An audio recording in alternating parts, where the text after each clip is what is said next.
সুপ্রিয় দর্শক শ্রোতা, টি টেবিল আলোচনায় আপনাদেরকে স্বাগতম। বরাবরের মতোই আজকে আমার টকশোতে আছে সুরু ভূঁইয়া এবং সরুব আলী।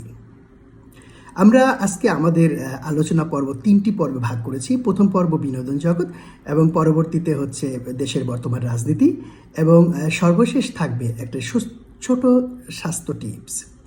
তো শুরু করা যাক আজকে আমাদের আলোচনা। আজকে আমরা দিন তারিখ না বলে সরাসরি আলোচনায় চলে যাব।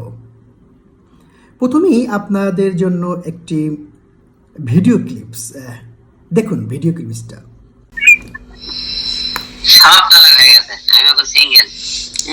আমার সিঙ্গেল। সব তালাক হয়ে গেছে, আমি এখন সিঙ্গেল। আমার সিঙ্গেল।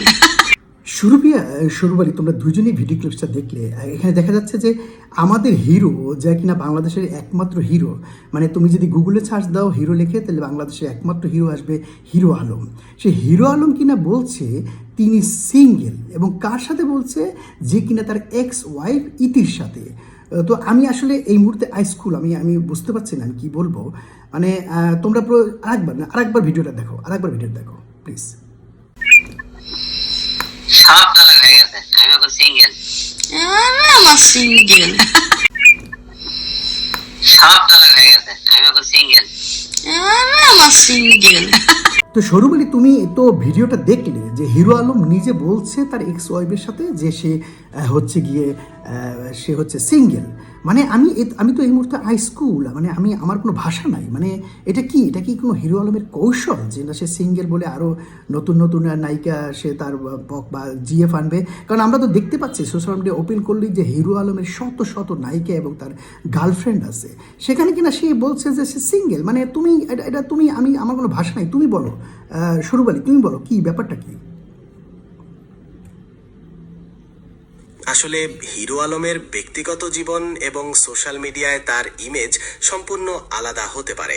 তিনি নিজেকে সিঙ্গেল দাবি করার পেছনে হয়তো তার ব্যক্তিগত কারণ থাকতে পারে, বা এটি তার প্রচারণার একটি অংশ হতে পারে।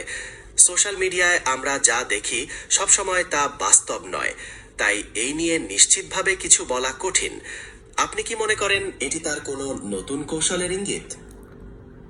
হ্যাঁ, আমার কাছে মনে হচ্ছে এটা একটা কৌশল। কারণ আমরা অবশ্য তার সাথে যোগাযোগ করার চেষ্টা করেছি। সে এই মুহূর্তে নির্বাচন নিয়ে ব্যস্ত বিদায় সে আমাদেরকে সময় দিতে পারেনি, এটা তার পিএ আমাকে বলল।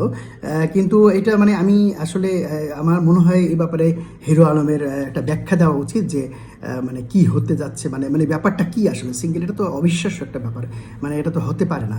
আমরা একটু আশাহত।